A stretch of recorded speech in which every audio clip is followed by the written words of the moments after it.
Hey everybody, welcome. We are down to our final Xray training that we're going to be doing here as part of our getting certified for Xray partnership. And so this is all about jobs triggering, and I'm not really sure what to expect here.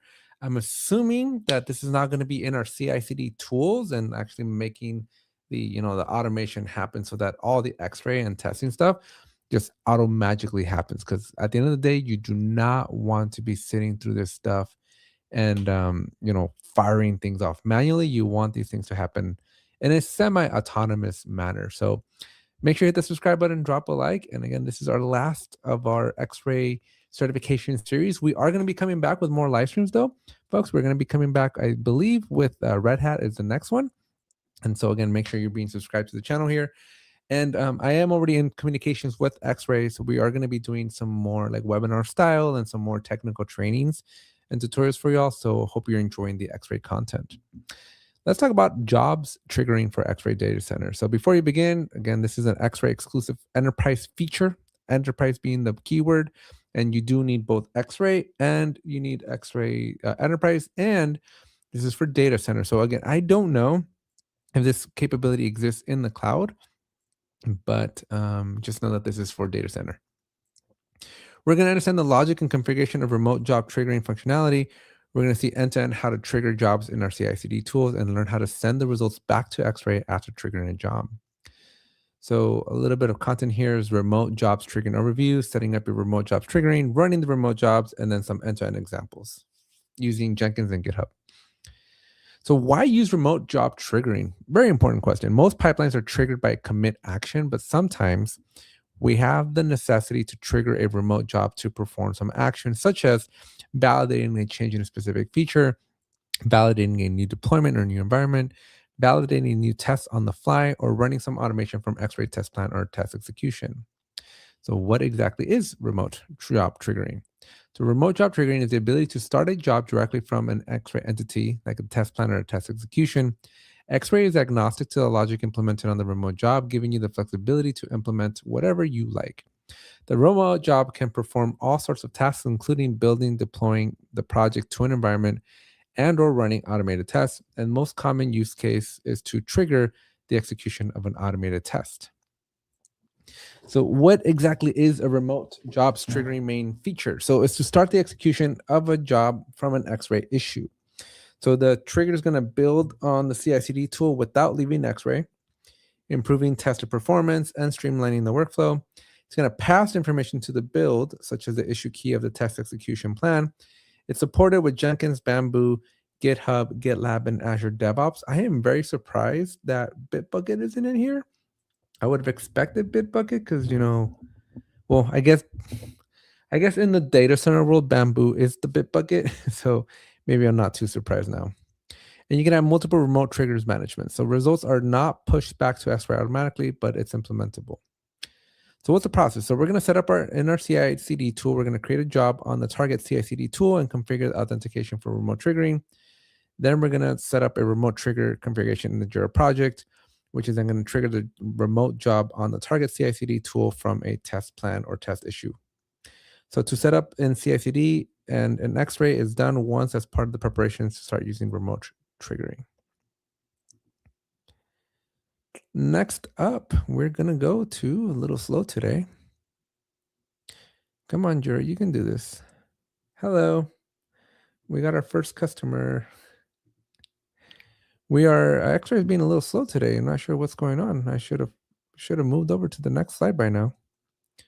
Hopefully I'm coming in okay, folks. I know my internet was having some troubles yesterday, but I think we're good today. All right, so how do we actually set up some job triggering? So we're going to go to this project settings of a space, and we're going to access the remote jobs trigger, which is going to be under the Xray settings. And then you're going to choose from the list of available configuration options that are going to appear. So you're going to choose the one that you want to use. And Sean says I'm coming in 2020. So that's good. So you'll enable whichever one you want. Again, this is going to be respective of whatever CI/CD tool you're using. So make sure you turn on the right one. And then you're going to click on the button for the new tool configuration, which is going to pop up once you enable it. In this case, we're going to go with Jenkins. And then from here, we're going to create a new Jenkins configuration, and you're going to give it some name. And once you pass all the context, right, so we're going to give it some parameters like the issue key, the project key, the test key, the user who's triggering the build, the key of the project, the comma separating the string of test keys, part of the issue, right? So we give it all this for information, and then I'm assuming we're going to be able to then do our trigger. So that was the setup. Now we actually want to do it. So how do you run it? So remote job triggers feature can trigger jobs from two issue types, either the test plan or the test execution. Once all is configured, you can start a remote job in a detailed page of the test plan. And so there's going to be a trigger button right here that we're going to be able to set the trigger. And so, or you can start the remote job in the detail page of the test execution, which is still going to have the trigger build part. And so all you need to do is click on that button and accept that we're going to do this. And that's it. Like the job gets triggered.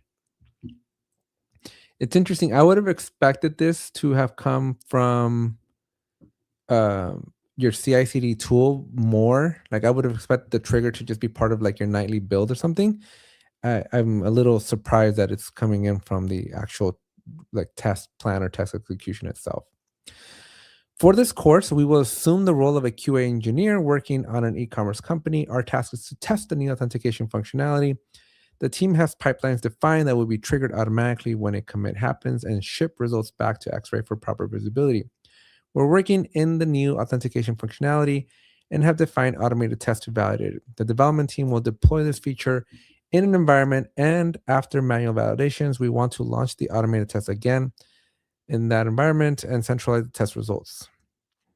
So we have two examples that we're going to be looking at. We're going to look at Jenkins, and then we're going to look at GitHub. So let's jump into the first one and see what these look like. So our Jenkins example, and I need to get rid of some of these pop-ups. In this example, we're going to use Jenkins, a Jenkins file, declare the pipeline to define the pipeline, and a plugin to ship the results back to Xray. So we're going to configure the new remote job trigger for Jenkins in Xray. We're going to do the trigger, and then we're going to push the results back into Xray. So the pipeline is defined by a Jenkins file. Confirm that the parameters in the Jenkins file are added. The build is defined as a parameterized, and make sure that regardless of the test results, we send the report to Xray. The API token is going to be available for your project configuration page. Click on the configure button on your page and then define your token in the build triggers, trigger builds remotely section. So you're just going to put your token in here and make sure the tokens in each side match. Fill the Jenkins configuration with the values for your installation. Notice that we have added two parameters, project key and test plan key. These are filled with the respective keys and passed to the remote job. So we're going to fill out all the information like we normally would in Jenkins, but the key part is that we're going to be sending two variables in from Jira. And now we're going to watch a video to see how to actually do that. All right, let me pause the audio. And this is a big one, so let's see what they're doing here. We're inside of a Jira space. We're going to go to the space settings. Let me see if I can move my mouse to stop that thing from happening. All right, perfect. We're going to scroll down to the Xray settings, and we want to go to the remote jobs trigger. Once we're in the remote job trigger, we're going to want to enable whichever CI/CD tool we want, but in this case, it should be Jenkins because that's the example we're building out of. We'll click on the new Jenkins configuration button, and then we're going to give it a name. And so again, you're going to want to fill it out the way we just saw that example. So you fill out the name, you fill out all the options that are in here, right? The job name, the API token. Well, I fast forwarded too much, right? You put everything in there. Then you're going to go into Jenkins, right? Once it's all configured, you're going to Jenkins and you're going to see that we have a new job here, or at least that's where we're grabbing the API token from. And so let me fast forward through the token. And we'll hit configure in Jenkins. Man, it's been a minute since I've seen the Jenkins configuration.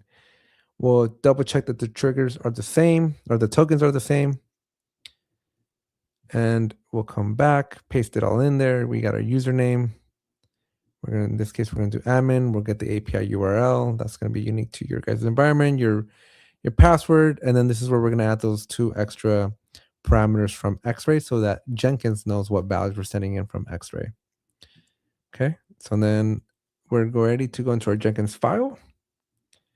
And inside of our Jenkins file, you can see that the information, specifically those parameters we just created, they got sent in. So those are there. Awesome. And I think that's pretty much it. We're ready to just add configuration. It's all been made for us and we're good to go. That's easy. So that's now ready. The handshake is there so we can actually do the running. And so now to do it, you're going to trigger it, right? You're going to go into the test execution or the test plan based on those two options that are available to us.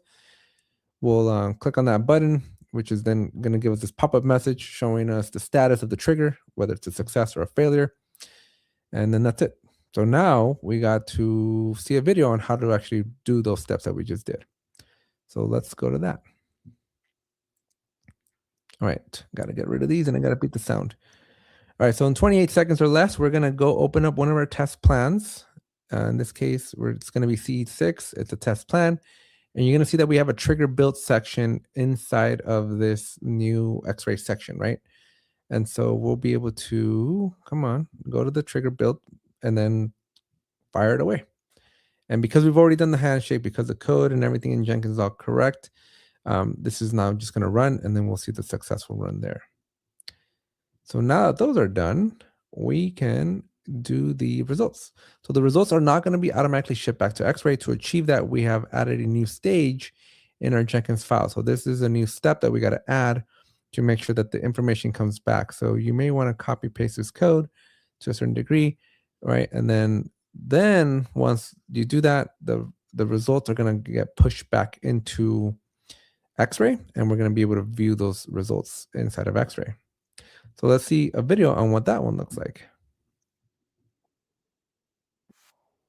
Okay, so as you can see here, we don't have anything for our test execution, but we're gonna go in and import, we're gonna add a stage. Okay, so we're adding our stage here right below our success or fail. And we're gonna be referencing the project key and the test plan key. So that's where those variables were important. We have them referenced inside of that stage, inside of our Jenkins file. And then when we run, right, so we're going to have a run here real quick. You're going to see that eventually it's going to give us a confirmation that we pushed into Jira. There it is. So it's Xray is importing the results into this particular test plan, CE23. And now when we go into CE23, oh, actually it's interesting because we're in CE6. So I guess we got to refresh. There you go. A quick refresh.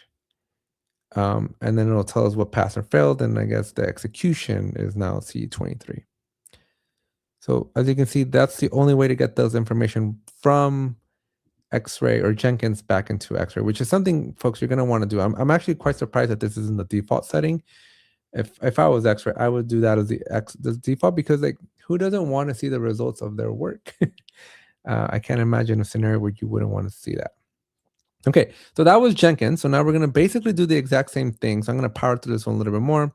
But now these are in GitHub. So in GitHub, we're going to have a workflow defined where we add the workflow dispatch event. Two inputs are going to be given, the same two, which is the test key, text execution key, and the project key. And then we're going to add this continue on error true to add a step that executes the test to make sure that we send the report back.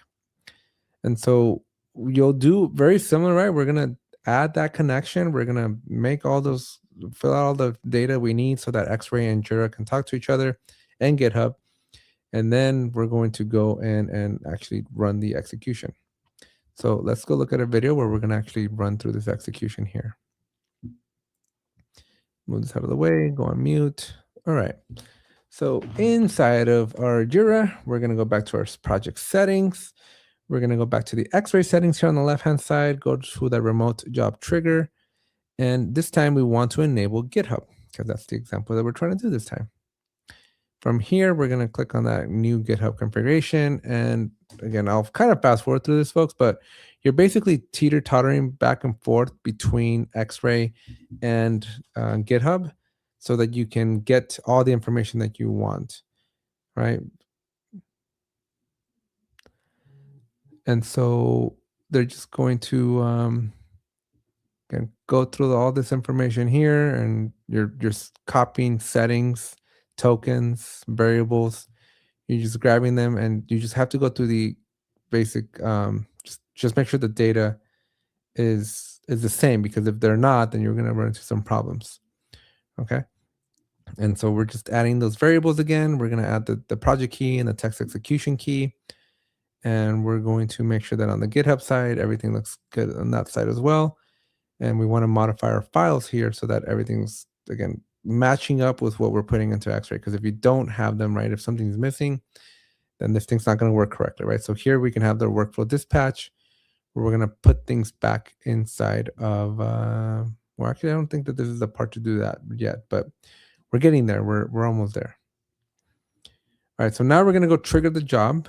So same thing, right? Because instead of doing Jenkins, this time we're going to be doing GitHub.